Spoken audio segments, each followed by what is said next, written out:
Conflict continues in Gaza over the past 24 hours.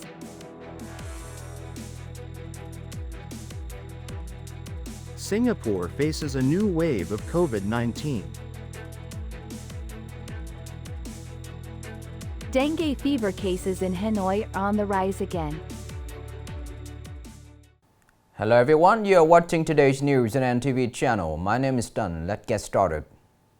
The Israeli military has been intensifying its military campaign in Rafah as well as many other locations over the past 24 hours, despite international efforts to promote a ceasefire.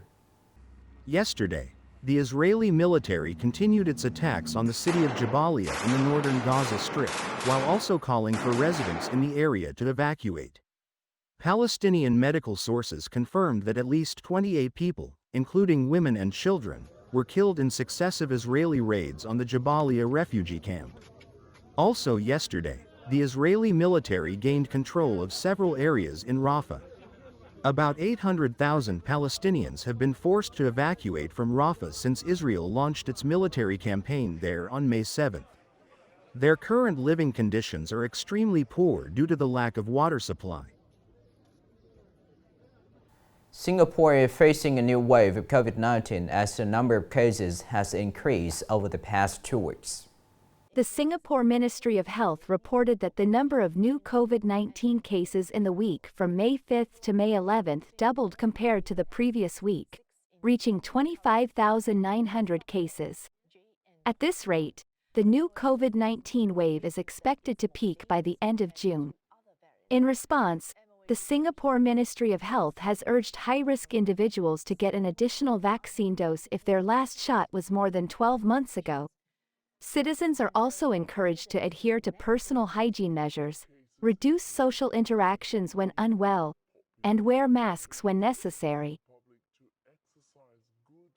In the past week, Hanoi recorded 41 cases of dengue fever, an increase of 16 cases compared to the previous week. This is the second week of rising cases. According to the Hanoi Department of Health, from the beginning of 2024 until now, Hanoi has reported 669 cases of dengue fever, more than 2.5 times higher than the same period in 2023.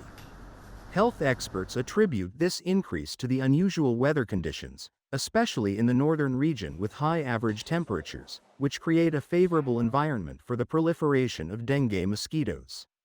In response to the complex situation of the epidemic, the Hanoi Department of Health has urged units to enhance environmental sanitation campaigns and mosquito control efforts to prevent dengue fever. Coming up next are some updated news. According to the Technical Department of the National Wage Council, with the projected 4.5% increase in CPI for 2024, the current minimum wage no longer ensures the minimum living standards for workers and their families. The Ministry of Labor, Invalids and Social Affairs asserts that adjusting the minimum wage increase is crucial to guarantee the minimum living standards of workers. They suggest the government adjust the average minimum wage increase by 6%, corresponding to an increase from 200,000 Vietnamese dongs to 280,000 Vietnamese dongs. The wage increase will commence on July 1, 2024. Coinciding with the salary reform in the state sector. The General Department of Taxation has implemented nationwide inspection and enforcement actions against organizations and individuals engaged in e-commerce activities who have not complied with tax obligations as regulated. Over the past 3 years, 2021, 2022, and 2023, a total of more than 31,500 business entities have been reviewed, leading to tax declaration, payment, tax recovery, and violation enforcement for over 22,100 businesses, resulting in an additional tax revenue of nearly 3 trillion Vietnamese dong. The Department of Planning and Investment of Nghệ An has invited interested investors to submit proposals for a housing project in Gi Tu and Gi Hong wards, Kua Lo, covering 15.65 hectares with housing for 1,700 people. The project must be completed within 50 years, with a 5-year timeline from the start date. Total project cost is $900 billion VND, including $71 billion VND for compensation and resettlement. Bidding documents must be submitted by 8 a.m. on June 10, 2024.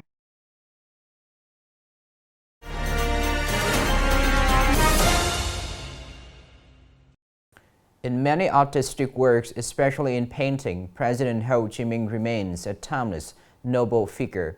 However, creating a portrait series of Uncle Ho's family members is quite novel and rare. There is one artist who has devoted a lot of time and passion to paint an oil painting series depicting members of Uncle Ho's family, and he is Nguyễn Thị Minh Khai.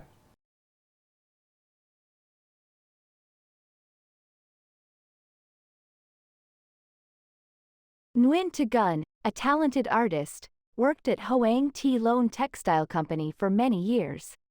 His love for craft and the factory named after President Ho Chi Minh's mother inspired him to paint an oil portrait series depicting Hoang Thi Loan and Ho Chi Minh's family members.